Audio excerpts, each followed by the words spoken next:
ఎవడైనా సాధారణంగా ఏం చెప్తారంటే,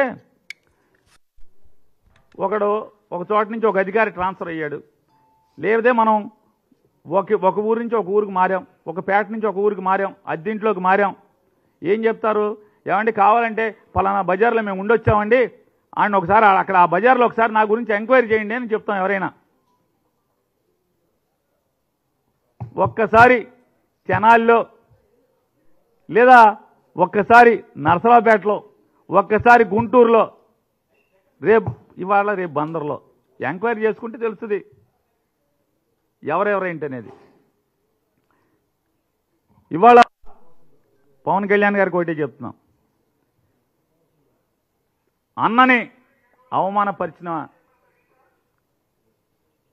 మానవ సంబంధాలకు విలువ ఇవ్వనటువంటి పవన్ కళ్యాణ్ గారు, అన్నని అవమానించే పరిస్థితిలో రాజకీయాలు నడిపినటువంటి మీరు, అన్నగారు ఒక రాష్ట్ర ముఖ్యమంత్రి దగ్గరికి సినీ పరిశ్రమ గురించి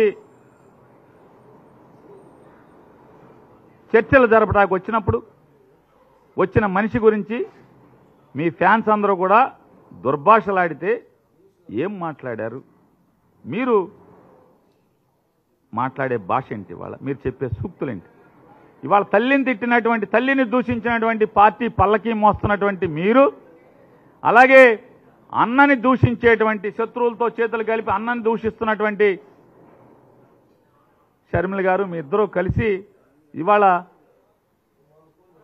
అర్జునుడు అంటే తప్పు మాట్లాడే పరిస్థితులుంటే 100కి 100% చెప్తున్నాం. ఇది కలియుగం. భారతంలో ఏ రకంగా అయితే ఉందో, ఇవాళ భారత రామాయణాలని పిల్లలకి ఎందుకు బోధిస్తారు? ఎందుకంటే దాంట్లో మంచిని చూసి మోటివేట్ అవ్వమని చెప్పని. ఖచ్చితంగా నేడు కలియుగం ఏది, ఈ కలియుగంలో కూడా ఈ మీలాంటి చంద్రబాబు నాయుడు, లోకేష్, పవన్ కళ్యాణ్, కాంగ్రెస్ పార్టీ, సోనియా గాంధీ, అలాగే సిపిఐ పార్టీ, అలాగే ఇట్లాంటి జగన్మోహన్ రెడ్డి గారిని వ్యతిరేకించేటువంటి శక్తులన్నీ కూడా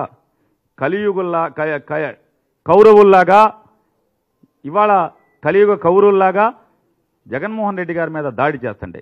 100కి 100% ఇది పెత్తందారులకి పేదలకి మధ్య జరగబోతున్నటువంటి ఈ కలియుగ యుద్ధంలో 100కి 100% మీరు ఒప్పుకున్నా ఒప్పుకోకపోయినా జగన్మోహన్ రెడ్డి గారి అర్జునుడి పాత్రే, ఈ రాష్ట్ర ప్రజలది, వైఎస్ఆర్ కాంగ్రెస్ పార్టీ కార్యకర్తలది, వారిది శ్రీకృష్ణుడి పాత్రే అని చెప్పని మరొకసారి మీకు చెప్తున్నాం.